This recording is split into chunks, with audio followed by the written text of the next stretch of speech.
I got a comment on another recent post that I had on LinkedIn and that you probably saw in my Substack as well about a really interesting panel that I co-hosted last month at the Analog Astronaut Conference at Biosphere 2. And if you have never been to Biosphere 2 in Arizona, it is super cool. It was a place I've always wanted to go. So I was glad to have an excuse to finally go there. And, what's an analog astronaut? An analog astronaut is someone like me, actually, I've done 3 of these, who goes into these very restricted and sometimes isolated environments to test out things like protocols and team dynamics and stuff, so that you're not trying things out for the first time when you go to the moon or you're up in low Earth orbit or you're out in Mars. So here was the comment that somebody left on that post about this panel that I hosted at AAC. So they said, I had always thought of analogs as something that is inherently on Earth.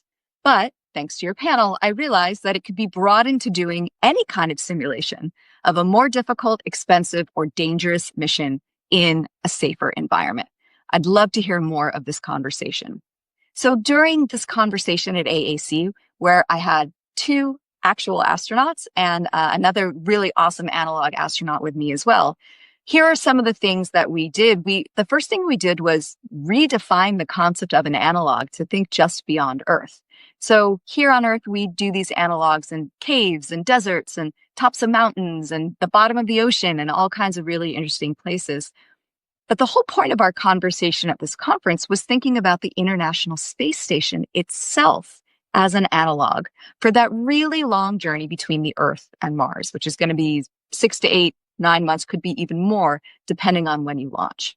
So an analog, like I said, is a safer and more controlled way to simulate an environment or a task that's otherwise highly risky, super expensive, or just super complex to test out in a safe way.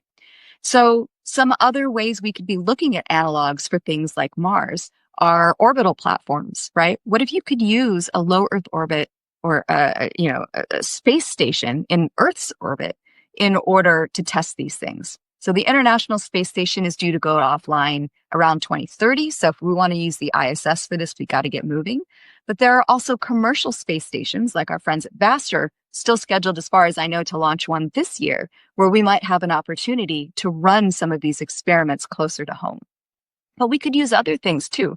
VR, AR environments, underwater habitats like we already have, and even these cool gravity offset facilities that simulate Martian gravity or partial gravity here on Earth.